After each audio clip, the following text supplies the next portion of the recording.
Hi everyone, my name's Aya Yeshe. I'm a Buddhist nun at Bodhicitta Dakini Monastery, which has been going in northern Tasmania, which is the island off the bottom of Australia, for about a year and a half. And I've been a nun for 21 years.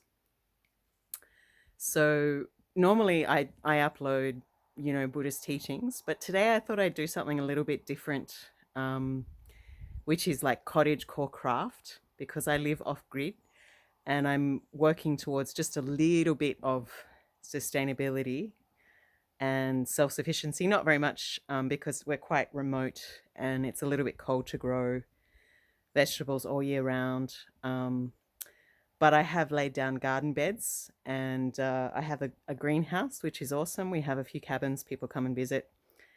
Um, but I just thought I'd try making an alpaca wool rug from not cleaned, just straight off the alpaca's back wool, which will be very interesting. It's my first time, so I'm by no means an authority on this. And I thought I'd just show you the monastery a little bit as well. Um, yeah, and we'll see if my battery lasts.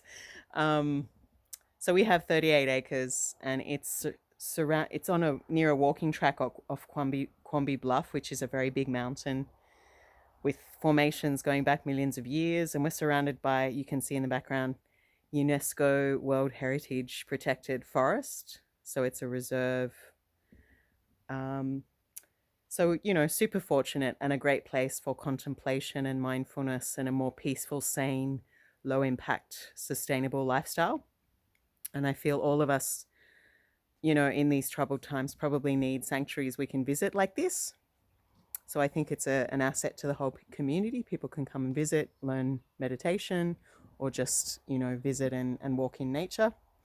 So I hope you can see Quamby Bluff and can see my greenhouse, the garden beds over there in the corner, the stone Buddha. So this is just the outside veranda. So, I think, craft can be also therapeutic. Sorry, it's a little bit, you can see I'm a pretty terrible photographer. So this is what we're doing with the craft.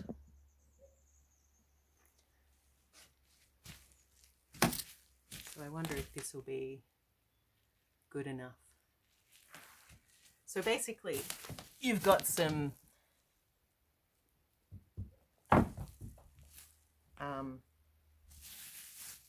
just bubble wrap and some alpaca fleece. So this hasn't been washed, and they say it's good to not wash it because it's got lanolin or the equivalent of that. But this is, fleece I got quite cheap, and it's got a lot of, dust and bits in it. So as I go along, I'll just try and get a few of them out.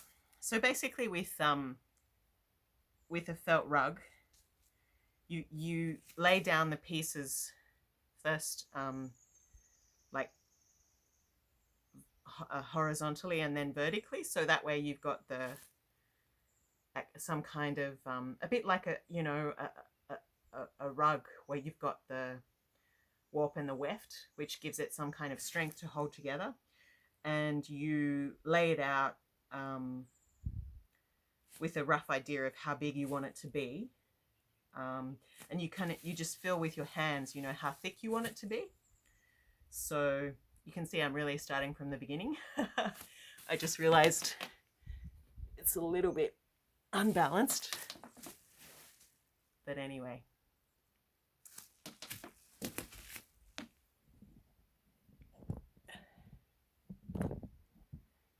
Sorry about that. It's not totally straight.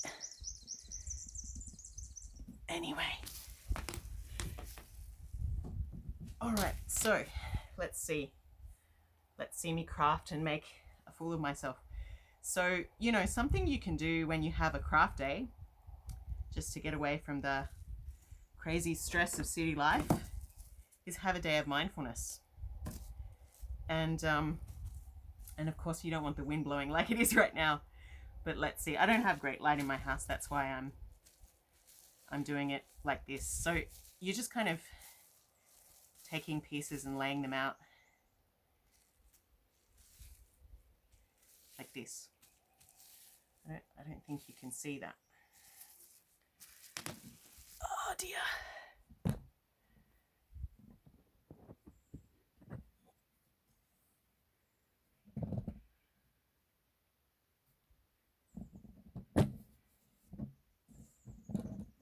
Maybe I'll just tip it over more. Sorry.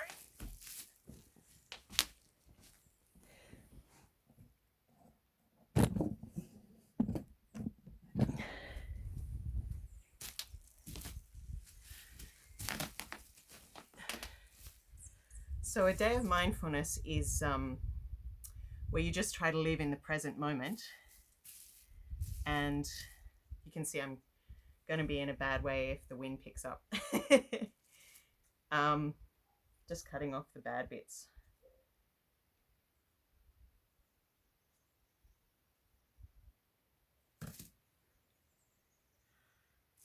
I'm thinking that I could make it a circle, because I'm not a big fan of, squares and stuff like that. So a day of mindfulness, you just try to follow your breath and live in the present moment and not make, not do any work, just have a day of rest. But you're doing it with awareness. And you take some time to do some breathing meditation, to maybe read some books on mindfulness or spiritual practice. Thich Nhat Hanh, the Vietnamese Zen master, is a great place to start. You might listen to you might work in the garden. You might listen to some classical music or some sacred chants. You might do some yoga. Take some time to make a beautiful meal. And you do it in silence. You might do some journaling, some art. But the point is that it's a day just for you to reconnect to what is most sacred to you. And, doing something like this is a very meditative activity. This could take a really long time, I can see now.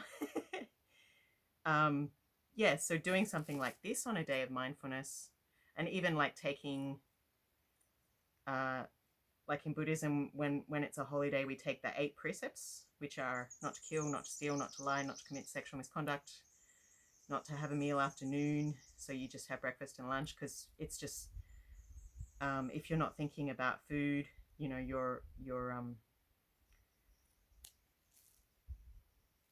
you've got more time for meditation, and it just kind of means you're not able to distract yourself, and you could just Google that and find out what the value of that is. But it's also just like vows of non-violence for the day. And, that's a beautiful thing to do, maybe once a month or every 2 months, to just return to peace.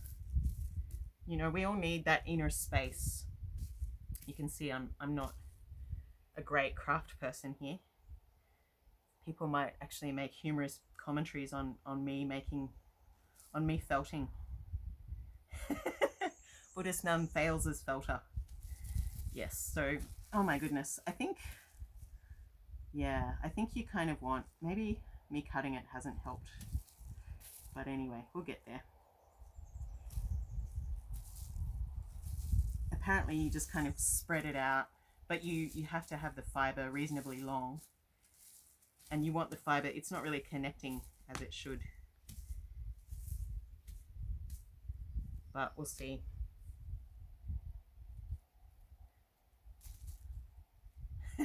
Maybe I just wet it a little, just so it stays down.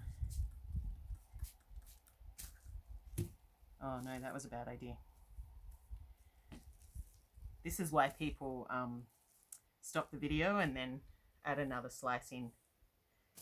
So I'd be really curious to hear what you like to do on your days of mindfulness.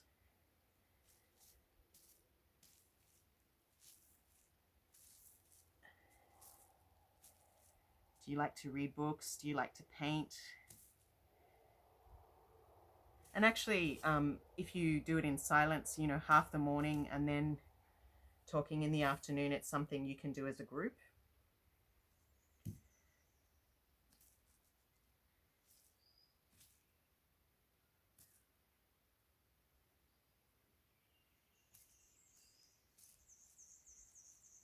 It's a fair bit of grass there.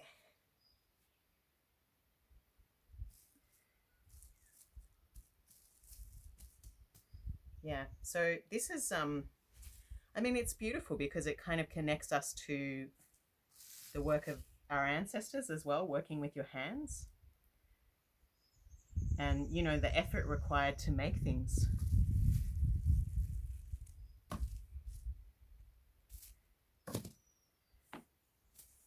And I guess women, and some men maybe, would have done this together, you know, and maybe the kids would be running around in the background, you know, in places like Scotland and Sweden. It's one of the oldest ways to make clothes, make warm things. I'm not doing great here, but I've also got to pull grass out. Maybe I should have carted it or something. But I just watched a video and they were kind of laying it down like this.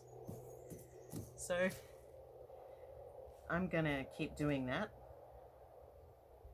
I think it'll take me maybe maybe an hour or 2 hours to work through this very big fleece I've got. And I think I'll have to make a video too, because I don't really edit my videos, I just make a video and upload it. So I think I'll have to make a part 2 where I show you basically when it's all laid down, you lay, so, you know, if I lay it out this way, then the fiber has to go, now I would lay it down on top, another layer, and many more layers. A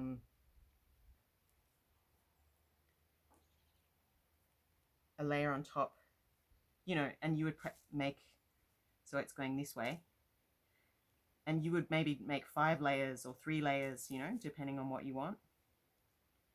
So, and then you would spray it with water, and then you add just a little bit of soap, and then you would flatten it down and cover it in plastic and roll it up in a stick and roll it for 10 minutes.